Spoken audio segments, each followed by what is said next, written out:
Okay, so we are here for episode 2 of our podcast. Thanks for joining us, Matt. Anytime.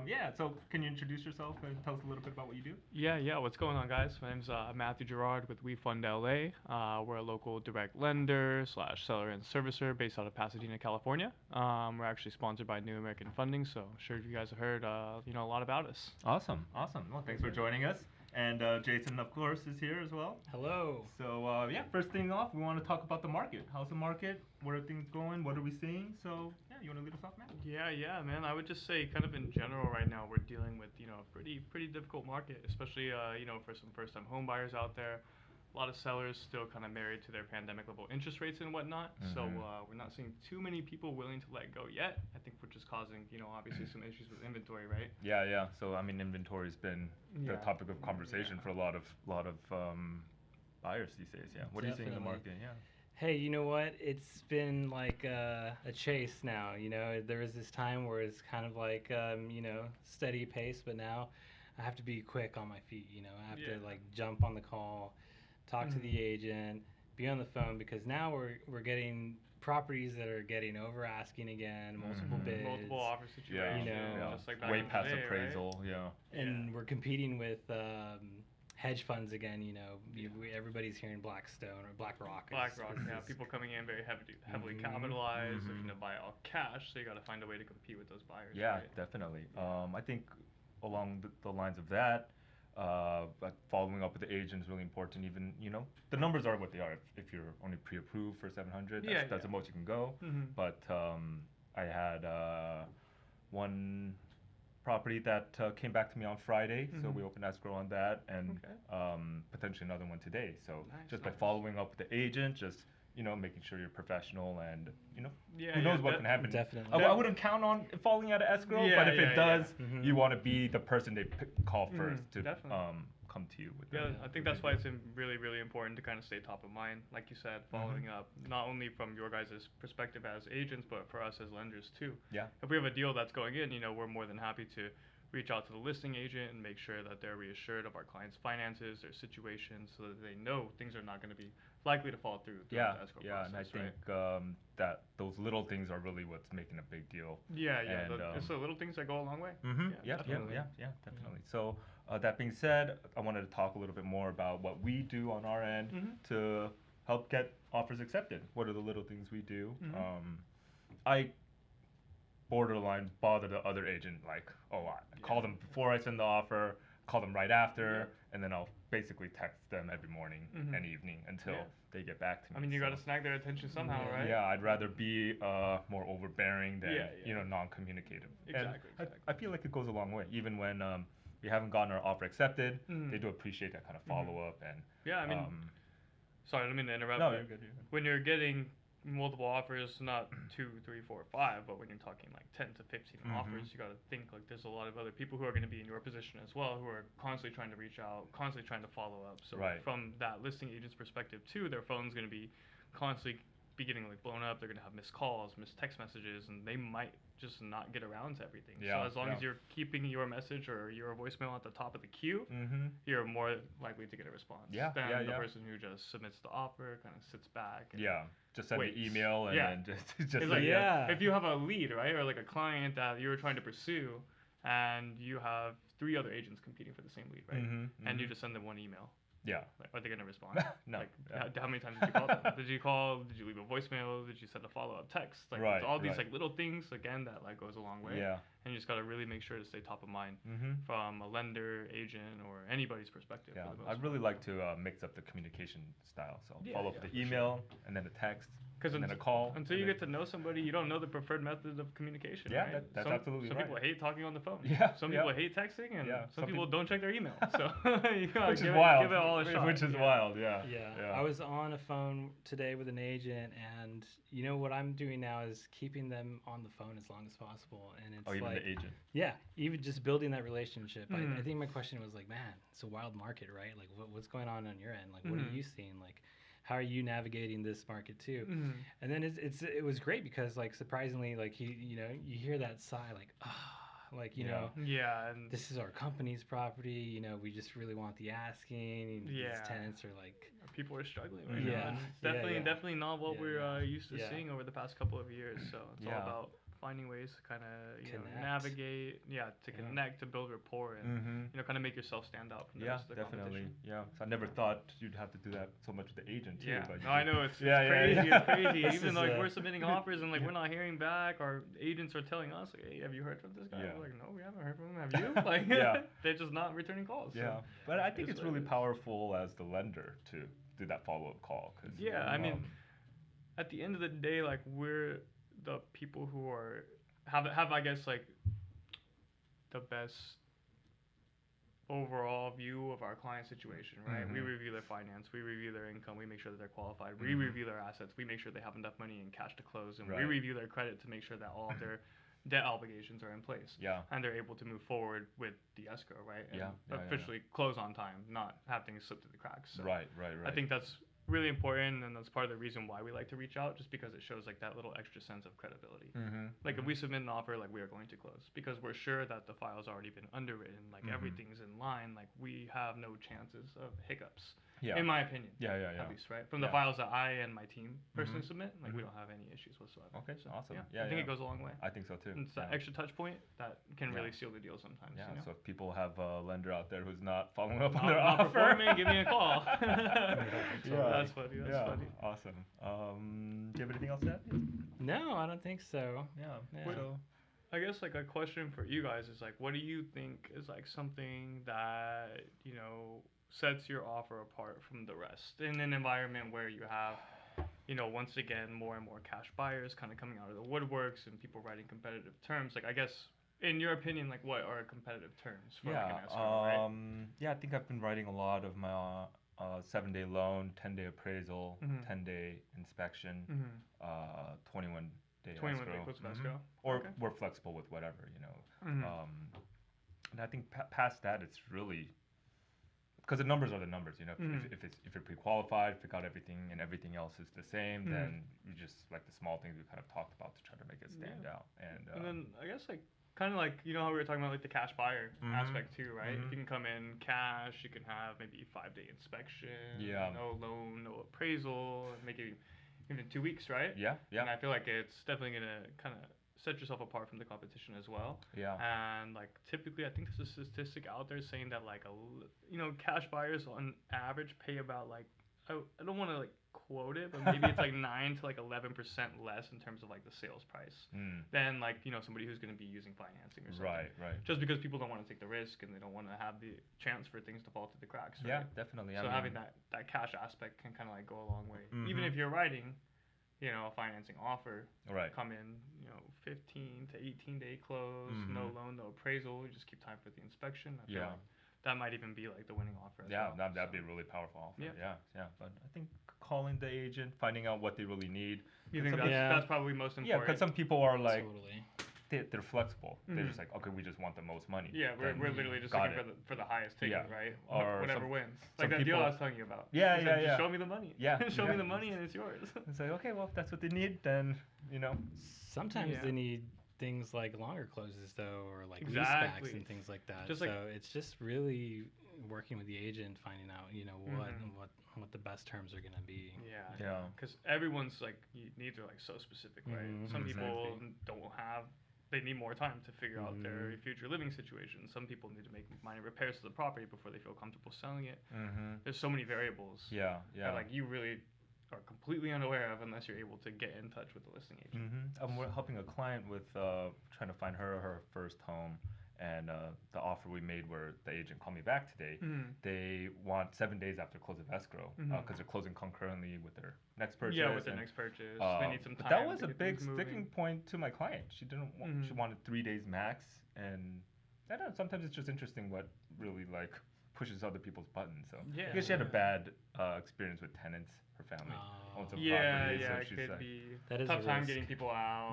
Just like, I was like, well, I think they found the property, but you know, ultimately if that's what she wants. Then. It's like little occurrences like that can leave a bad taste in your mouth. And kind of like keep you hesitant in the future, right? You don't want the people staying in the property too long. So. But reached out to the agent and explained the situation and just make sure everything's crystal clear in terms of, I'd say, hey, we want to ask for 3. I'm sure if things go well, maybe we can adjust. Right? Yeah, I'm sure it's not an issue if everything goes smoothly. So. Yeah. So moral of the story: listing agents, pick up the phone. Yeah, definitely. Right? Definitely. We need your guys' help too. Yeah.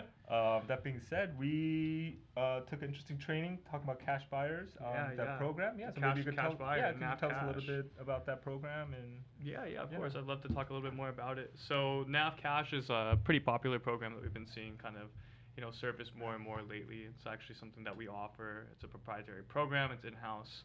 And essentially, we kind of act as the bank in the situation, right? And if you have a seller who may be looking to sell their property, but they don't necessarily qualify for a new costly route of taking out a bridge loan to use the equity to make the down payment on the new property, pay 2 concurrent mortgages, they can actually just allow us to go out and buy the new home in cash, and then essentially they would finance it back from us once their current property closes, right?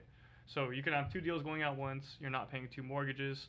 On the NAF Cash, there's a small service fee of 1.6%. Luckily, that 1.6% isn't paid up front. It's something that's paid on the back end once the home is financed back from us. And it's actually just added to the purchase price of the property. Oh, so it's actually not baked into the mortgage. Yeah, it's baked into the mortgage essentially, and it's not like as big of a hit like out of pocket, right? It's not like you're just paying a flat 1.6, like additional like origination fee or anything like that. Yeah, I was kind of curious about that. That's a lot of people's like biggest question. They're like, 1.6%, do I need to pay it up front? Do I pay it later on? But it's cool how they just allow you to tack it onto the purchase price. And aside from that, like there's really like no other fees involved. That's really cool and then if you are purchasing the property, we buy it cash, you're allowed to move into that property as soon as we close the escrow, the 10 to 14 day cash deal, right? You can now move into your new property while the other one is now on the market. You can get it ready, you can prep it in advance, so whatever stage the it case and is. keep it vacant. And market it. And then you would essentially rent back the new home from us. We have, determined like already preset fees depending on like the timeline that you're looking for and whatnot. But still, at the end of the day, it's way more cost effective than a bridge. You avoid double-digit interest rates. You avoid, 2-point origination charges. There's a lot of perks to going that cash route than to utilizing like a bridge loan or something like that. And then basically you're represented as a cash buyer. Yeah, you're represented as a cash buyer. You as the agent would represent us in the transaction.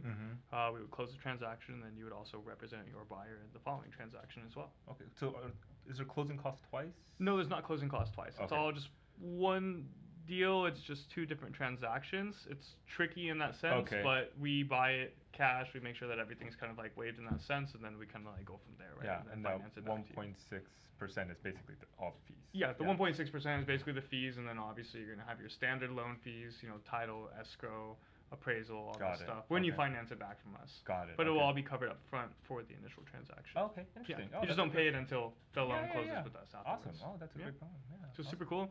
Yeah. It's a great way in this competitive market too. If you don't want to go the route of financing or something, you could write that cash offer. You can get into the property. You can beat out the other offers that are there. Yeah, and then you just pay the small fee. Awesome. But the 1.6% can be worth acquiring your dream home versus a less favorable property out of town, right? And it's cool that it's not paid up front or anything like that. It definitely helps a lot of people. The fact that it's tacked on to the purchase price, it makes virtually no impact. And then I guess the caveats are it does require a minimum of 5% down. You can do it on conventional loans. You can do it on a VA. Unfortunately, no FHA is allowed. And then the max loan amount for the NAF Cash is going to be $1 million. Got it. Okay. So you can purchase anything over, right? But your max loan amount just has to be at $1 million flat. Okay, so you might have to cover the rest in cash. Yeah.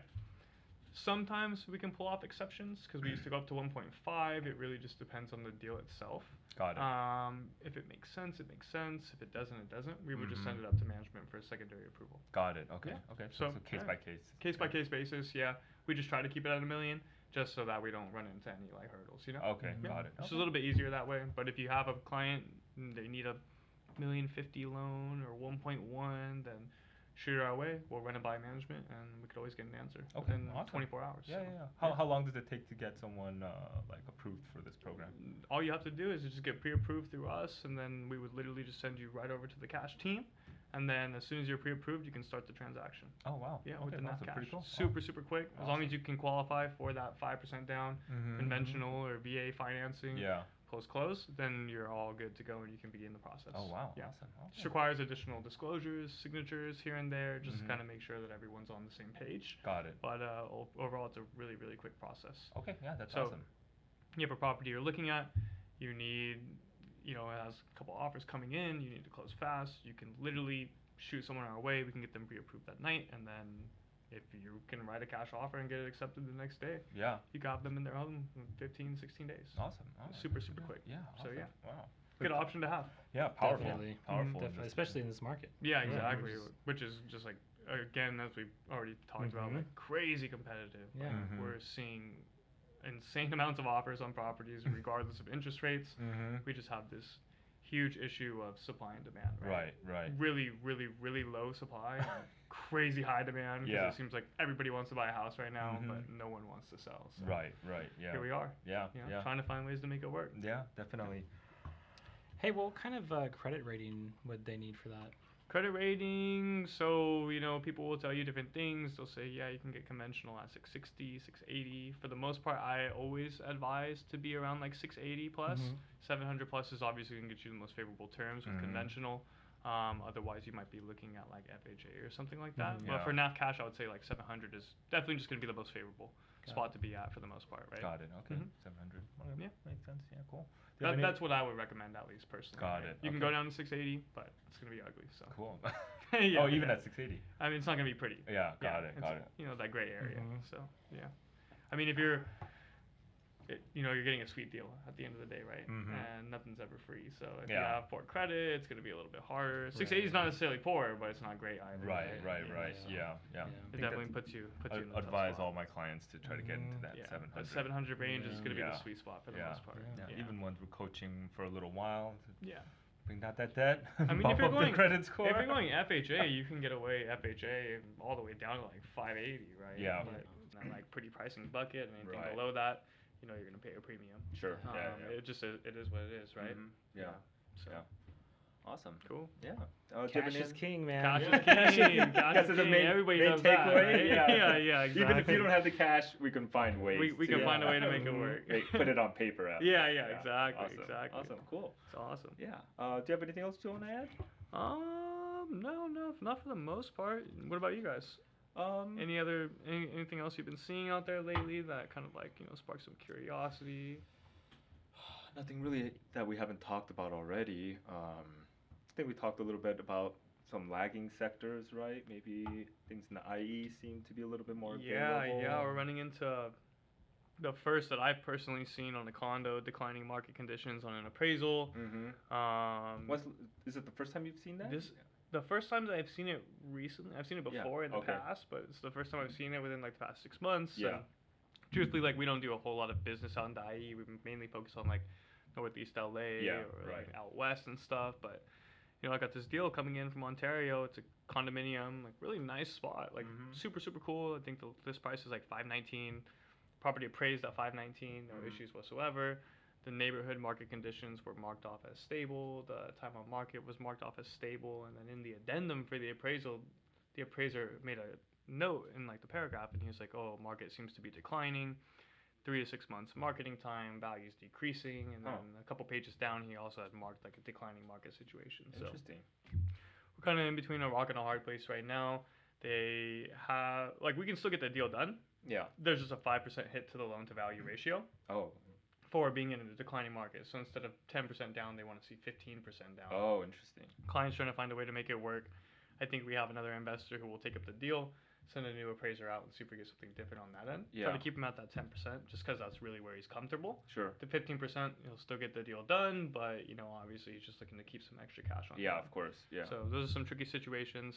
It's a bank statement loan, so they're a little bit less forgiving in terms of like guidelines and exceptions and things like that, just because they have their outside investors that they have to run it by, and they have to be on board at the end of the day, right? Got it. Okay. So, Yeah. that makes I think sense. for anybody in the industry, lender, realtor, home buyer, seller, like the thought of a declining market is kind of scary. It But, is. Yeah. Mhm. I think it's more so for like condominiums out there in the IE, things are relatively flat, if not kind of on the downward trend. But out here in like the Los Angeles market, for the most part, like we are not going to run into anything like this. I was really surprised to hear that. Anytime soon. Just from what I've been seeing. Yeah, we're seeing values tick back up, right? I mean, they have no choice. Yeah, literally no choice. Supply and demand, right? Yeah.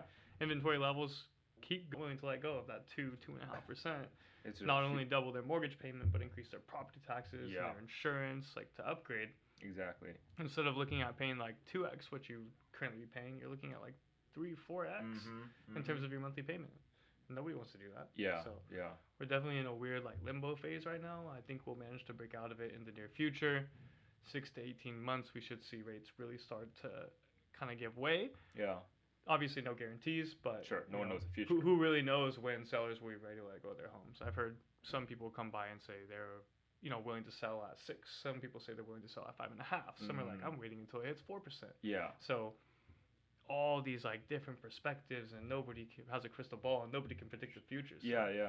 We're kind of just gonna play a waiting game. Yeah, there was that Cal HFA program that came out to help first time buyers. Yeah, the Cal Haffle was probably like, but maybe the they need some sliced bread. Hashtag keep dreaming. Yo, dream for some, not dream for all. Damn, that was painful, man. Yeah. I mean, the rumors are they just got overwhelmed with applications, and they're just like not outfitted for that because I guess some people were saying the numbers didn't add up. Like, anything like government sponsored for the most part, like you gotta think about, and this is like no diss or anything, right? But government workers just in general, whether you go to the post office or you go to the DMV or like whatever it is, like you're always gonna run into someone who's a little like taking their time. Taking their time, a little grumpy. So you can't imagine that Cal Hop is any different, right? Right. And they may have gotten overwhelmed. The funds may have actually gotten depleted that quick, just because you think about it, like being like incredibly conservative, like there's enough funds to help out 3,000 families, right? Right. Based on a $500,000 median sales price and 20% down. Right. Like more than 3,000 kids went to my high school. Yeah. So that's not too many. Yeah. And then if you were to double that price, you look at $1 million value, you cut it in half, 1,500 families. Like a lot of people that I heard got this program into escrow were already in escrow. And they just flipped the program from a regular conventional 30-year fix to the Cal Haffa. That makes sense. Dream for all 30-year fix. I mean, I think that's the only way to like been able to use it. It only lasted for 2 weeks. Like, and how are all these people like out shopping for homes, placing offers, and getting them accepted in a 2-week period? Yeah. There's only that many homes for sale. No, what the hell? Like, it doesn't make sense. A lot of it too was we were talking about it like earlier in the month too, or like even before that. So we were talking to our clients about it, like, oh, there's this new program that's gonna come. You gotta be ready. You gotta apply. Like people are prepped and like they're out banking on this success. And we follow a lot of realtors, and so we see everybody kind of pitching it and doing it, and then lenders as well. So I kind of feel like it is, in a sense, like, oh, it's the government, blah blah blah, but also I think we're just so hungry and excited about something that could put people in a better position, because they tried this a similar program before, right? But the income requirements were like you had to buy out in like Bakersfield or something. Exactly. So I hope that it was really put to good use, and people see the awareness now of people wanting to be homeowners. I definitely agree, and I know that we still have like a ton of people like 2021 of people just like looking to get pre-approved. They're just like, oh my god, do whatever it takes. Like, what do you need? Like how many pre-approvals have you done? Dude, I think for Cal Haffa alone, just me personally, in like a week, probably like 15 to 20. Wow. Like, which was like pretty quick, right? And it was just like almost overnight. Like, it just kind of fell out of the sky, and stuff like that doesn't happen too often. I think company wide we did like over 150, which is like absolutely insane. Now we just have people sitting in our pipelines like waiting to buy. I wonder like how many of those are in escrow now. Like a handful, literally a handful, like 3.5% down, still using down payment assistance. So it's like, these are people that were not necessarily like looking to buy before, but then when something so good just comes out thin air, like everyone wants to take advantage of it, right? Definitely. Because there's a lot of people who have the income to qualify for a mortgage. They just have poor saving habits or just the inability to save, or they're renting a 1-bedroom in LA for $5,600, $6,500 a month, and it's like, well, there's your mortgage payment every single month that you could have been saving if you had a cheaper rental, but you're just throwing the money down the drain. Right. It's just like this never-ending cycle of paying your landlord. Like, wow, I can actually pay my own mortgage finally. Like, and then we're just like, sorry, We the money's gone. The money's kind of gone. say it's always like rent is 100% interest. Yeah, rent is it's definitely 100% interest. You're worried about a 6.5 rate, or you're worried about 100%. Exactly. So, it's like paying the money anyways. You might as well be paying it in your own pocket. Yeah, definitely. It's crazy. It's crazy.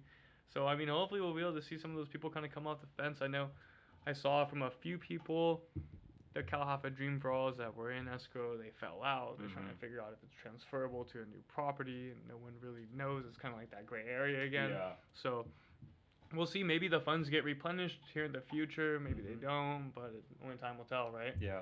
So in the meantime, there's still other like cool down payment assistance programs available. For the most part, they're going to be more like low income, moderate income, things like that. Right. Yeah. I think They're very like county specific, right? Yeah. The income levels I think are usually the biggest, because they set the income levels really low, and it just I mean the one for the Kalhafa was pretty high, Yeah, like being all which the I way think up at that like one- 200 or 180 for 180. LA, like OCs over 200. So Yeah. that gives you a lot of flexibility. There's like it's called like LIPA and MIPA, LIPA and MIPA. It's another LA County program. Okay. But they also offer a 20% down shared appreciation. Same thing as the Kalhafa. The only caveat is that instead of, for Kalhafa, they're basing that income threshold on whoever's on the loan. Got it. So if you and your wife, are married and you're applying, they're only accounting for your income, right? Your taxable income. Okay. They're not accounting for your wife. She can make whatever she wants on the side. It's Oh, okay. interesting. Oh, Yeah, but for like the LIPA and the MIPA, they're counting like household income, and Right. the threshold, the max is like 150K for like LA County. If you and your wife, or your wife's not working and you're barely like making like the 140, then you'll qualify for it. Right. But you better not have kids that are over 18 that are working too, because then that throws your income off as well. Interesting. They're way more like detail oriented with this kind of stuff, just because like it's a county based program. They're not trying to just dish out the funds, so they make sure to do like very, very thorough research as to like who's working, who's a wage earner. They want everybody's information. Got it. Okay. It's a lot more I guess like harder to qualify for, right? Got it. Okay. Yeah. Whereas the Kalhafa, like shoot, send in your application. Yeah, you're gold. Like, yeah. pretty much everybody fit in the box. I've heard of a couple people who used the program. They closed it pretty fast. Oh, so, nice. Yeah. So. Yeah, I think that was like one of the biggest concerns too, that like not everybody was sure about, because usually like Kalhafa or the government sponsored programs in general definitely take like a little bit longer to close, just because now you have more hands in the pot, right? On top of the lender, the bank and everything like that. Now you have the government stepping in, and their turn times are posted on their website, but who knows if they're actually going to meet the turn times, right? Yeah, yeah. And like we don't know how many workers they have in the office, and we don't know who's reviewing these files. So when you see 30, 40 loans in line, like man, that might take some time. So we just have no like inside scoop. So it's kind of just like very up in the air for the time being. Yeah, what would be cool is an incentive program to come out to help shake up the inventory. Maybe an incentive for sellers. Yeah, to for sell. sellers to list their property. So, maybe offer them a grant towards tax their break. next purchase, a tax break. So I think something like that would help really shake up the market. Mhm. Because I don't really think we need more buyers. I mean, in terms of supply, right? Yeah. I mean, it's a super long shot, but maybe if like Fannie Freddie wanted to like introduce like a new rule or like pricing adjustment to where these sellers could get a lower interest rate to sell their Something home, like create that. more Yeah. inventory, Or that would be keep awesome. their current interest rate. Oh, no, carry it over. no, we need more transactions. I'm just kidding. Yeah. And that would be cool, honestly. Yeah, if it was yeah, like just- transferable or something, and then that just opens up room for like more buyers in the market. Yeah. And I think ultimately that's what we need, just because we have so many people out there, so many people getting their hopes up. They really want this house, and it's just like slightly out of reach. Yeah. Yeah. And then you have an investor come in with slightly better terms, or 5% more than what they're asking. Just pick the property up, and then they become renters again. Yeah. So Yeah. That's a it's bummer. tough, man. Yeah, I've had a lot that became interested because of the Kalhafa. Yeah. But then now they're like a lot of back people, to but they get pre-qualified at the Kalhafa 20% down, and they're like, wow, I can get this like big nice house, And then things fall through with the Kalhafa, and now they're out shopping with a 3% down, 5% down pre-approval. Right. Their $900,000 house is now $650,000, $700,000, and it doesn't meet their criteria. And they're like, well, the place I rent is nicer and cheaper, so I'm just gonna stay there. Yeah. So. And it doesn't matter how many infographics, rent versus buy, or appreciation that you put in front of people. Sometimes they just don't budge. Yeah. It's what it is. All you can do is really, try to educate people to the best of your ability, and take it from there. Yeah. Ultimately, it's all not done. everybody's gonna listen, and truthfully, it doesn't make sense for everyone to buy. So Right.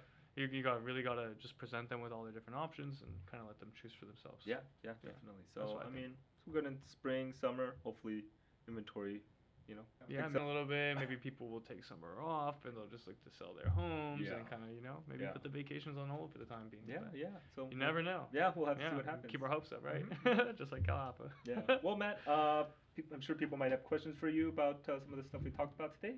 How can they reach you? If you guys want to go ahead and reach me, you can always reach me on my cell at 213-800-1116, and you're more than welcome to shoot me an email as well, matt@wefundla.net. Okay, perfect. Yeah. Well, Matt, thanks so much for Awesome. coming. Thank Yeah, you. Thanks for there's a having lot of me. great information. Yeah. So hopefully let's do this again soon. Yeah, awesome. Okay, Sounds all good. right, Thanks, guys. thanks. Cool.